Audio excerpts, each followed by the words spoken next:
કઠલાલના બગડોલમાં પ્રજાસત્તાક પર્વની ઉજવણી કરવામાં આવી। મામલતદારના હસ્તે ધ્વજવંદન કરવામાં આવ્યું। પ્રાથમિક શાળામાં તાલુકા કક્ષાનો કાર્યક્રમ યોજાયો હતો। નાયબ મામલતદાર, તાલુકા વિકાસ અધિકારી હાજર રહ્યા। કઠલાલ પોલીસ સ્ટેશનમાં પીઆઈ પણ હાજર રહ્યા હતા। શાળાના બાળકો દ્વારા સાંસ્કૃતિક કાર્યક્રમ જે છે એ રજૂ કરવામાં આવ્યા। શ્રેષ્ઠ કામગીરી કરનારને સન્માનિત પણ કરવામાં આવ્યા હતા। ખૂબ જ સારી રીતે મોટા પ્રમાણમાં લોકો ઉપસ્થિત રહ્યા અને ખૂબ જ સરસ મજાના સાંસ્કૃતિક કાર્યક્રમનું આયોજન કરવામાં આવ્યું।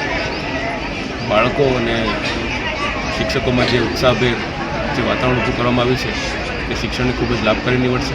આવતા વર્ષોમાં આ પ્રકારનું જો વાતાવરણ શરૂ રહ્યું તો બગડોલનો વિકાસ ખૂબ જ સારી રીતે થઈ શકે તેમ મારી માનવું છે। તમામ તાલુકાના સર્વે ગ્રામજનોને હું અને શહેરીજનોને હું આ પ્રજાસત્તાક દિન નિમિત્તે શુભેચ્છાઓ પાઠવું છું।